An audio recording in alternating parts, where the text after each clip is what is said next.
Olá pessoal, eu gravei 2 vídeos anteriores contando a história de como conheci meu esposo americano, que era o meu chefe. Agora nesse terceiro vídeo eu vou contar como demos a notícia aos funcionários da empresa sobre o nosso relacionamento e sobre o nosso casamento, que já estava se aproximando. Fica comigo.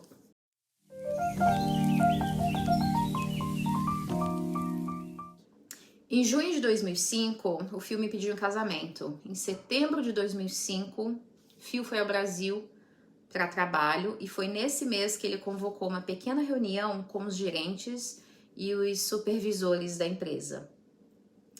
Assim que todos estavam na sala, ele me chamou e naquele momento ninguém estava entendendo nada do que estava acontecendo. Eu já sabia porque, enfim, ele falou para mim o que faria. Gente, eu estava muito nervosa. Eu estava muito nervosa naquele dia. Já dentro da sala, eu ouvi alguém comentando, mas por que a Paty está aqui também? Outra, gente, o que está acontecendo? Gente, eu me lembro como se fosse hoje. Foi então que o Phil começou a falar de uma forma breve e direta, e eu me lembro como se fosse hoje. Ele disse, coloquei todos aqui para informar que eu vou me casar. Ele fez uma pausa. A cara de todos, gente, como se, ok, e daí? Né?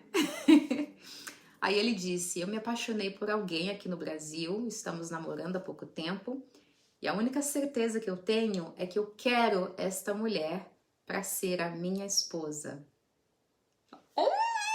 Gente, dá um frio na barriga só de pensar. E ele disse, ela está aqui entre a gente. Todos se olharam. Ninguém imaginava que aquela pessoa era eu. Foi então que ele disse, eu vou me casar em dezembro com a Paty. Todos ficaram de boca aberta.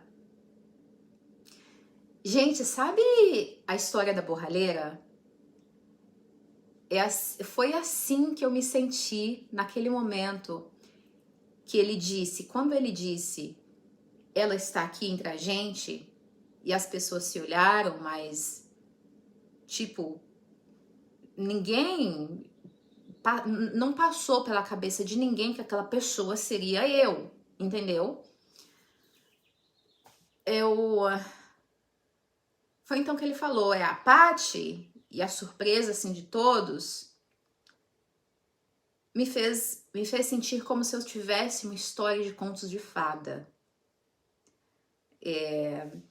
Eu acho que a gata borralheira seria o certo mesmo, porque, sabe, eu sentia como se tivesse várias princesas ali disponível para o príncipe, e o príncipe escolheu aquela borralheira que estava ali limpando, esfregando o chão.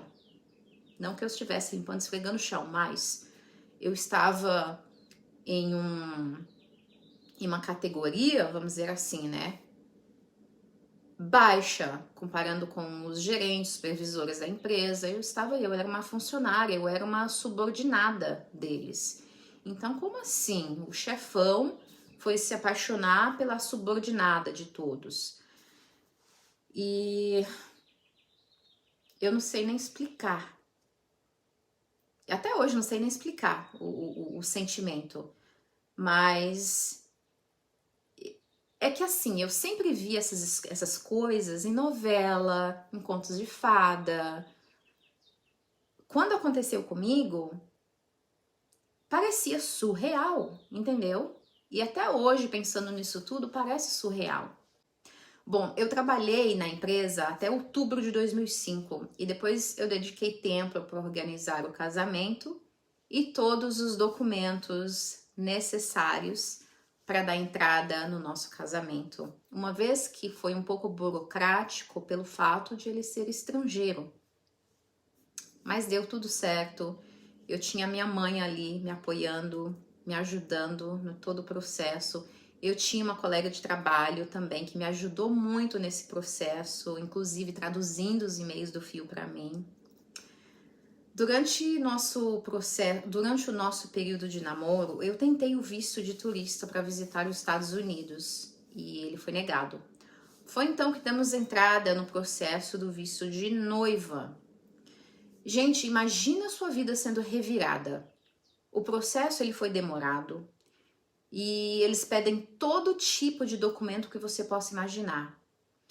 E a entrevista, ela foi marcada para outubro de 2006, no Rio de Janeiro.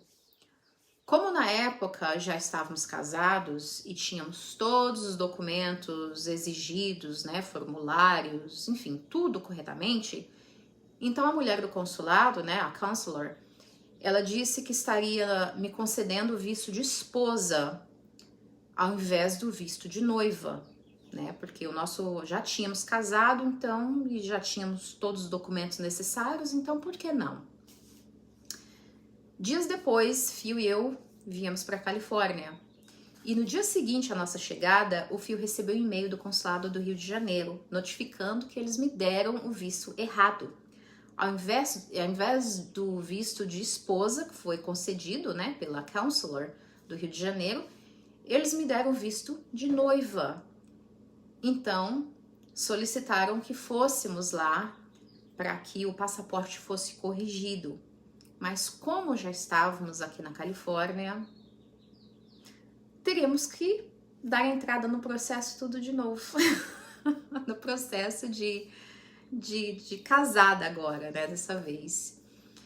Gente, que dor de cabeça foi aquele processo. Que dor de cabeça, mas deu tudo certo, graças a Deus. Em dezembro de 2025, esse ano, fará 20 anos que Phil e eu estamos casados. Gente, a gente enfrentou muitas coisas juntos, inclusive preconceito no Brasil pelo fato da nossa diferença de idade e pelo fato da diferença racial também, né? Ele é gringo, alto, branco, de olhos claros, na cara, né? Ele, como não entende português, ele não sabia que as pessoas estavam falando da gente. Mas eu ouvia tudo, eu sentia tudo. E foi difícil no começo para mim. Mas eu já havia passado por tanta coisa nessa vida, gente, que chegou num ponto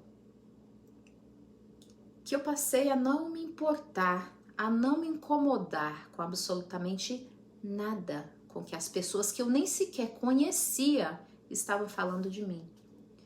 Eu estava me importando com a minha felicidade, que é o que eu mais queria, ser feliz. Aqui nos Estados Unidos eu nunca senti isso. As pessoas aqui não estão nem aí para você. Esse foi um dos motivos pelo qual me fez amar morar aqui. Eu fui muito bem recebida pela família do meu esposo, pelas filhas dele também. Hoje nós temos um filho de 16 anos. Temos uma grande diferença de idade entre a gente, mas eu vou te dizer uma coisa. Se fosse para fazer essa escolha novamente, sem sombra de dúvida, eu escolheria novamente ser a esposa desse homem. Porque ele me ensinou coisas e ele ainda me ensina. Ele me ensinou coisas que nenhum homem da minha idade me ensinaria. Eu estou falando de lição de vida. Antes eu me sentia um patinho feio. Eu tinha vergonha até de abrir a boca. Eu tinha vergonha de falar. Ele foi a única pessoa nessa vida que olhou para mim e me disse, seja confidente. Porque ele via que eu não era uma pessoa confidente. Eu nunca fui. Eu aprendi a ser graças a ele. Ele me ajudou nesse processo. Ele me fez enxergar quem eu sou de verdade. Então, além do amor que eu tenho por esse homem, eu tenho muita gratidão também. Gratidão pela pessoa que eu me tornei e que só foi possível porque eu tenho ele do meu lado, me dando todo o apoio necessário, me dando as mãos, sendo meu pilar na vida. Então, como não amar, como não ser grata e como não ter me apaixonado por uma pessoa assim? Então, assim, sem sombra de dúvida, Eu fiz a melhor escolha da minha vida, eu não me arrependo e Deus tem me abençoado muito, muito. Se eu tivesse me importado com falatório, com a energia negativa das pessoas anos atrás, aquele falatório todo teria roubado toda uma vida, tudo que eu construí até hoje, a minha família, o amor. Se eu tivesse me importado com aquilo lá atrás, eu não estaria aqui hoje.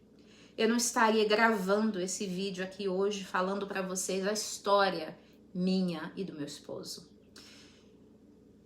Então, o que eu tô tentando dizer, gente, é que pare de se importar com o que os outros falam. Eu não estou falando só de relacionamento, estou falando em questão a tudo. Às vezes a gente se importa com o que as pessoas pensam da gente, o que elas falam sobre a gente, pessoas que não estão no seu convívio familiar, que não faz parte da sua vida. Então, por que você se importa com pessoas assim? Gente, viva a sua vida. Viva a sua vida sem se importar com o que os outros pensam sobre você. Porque senão você não vai chegar em lugar nenhum. Você não vai ser feliz.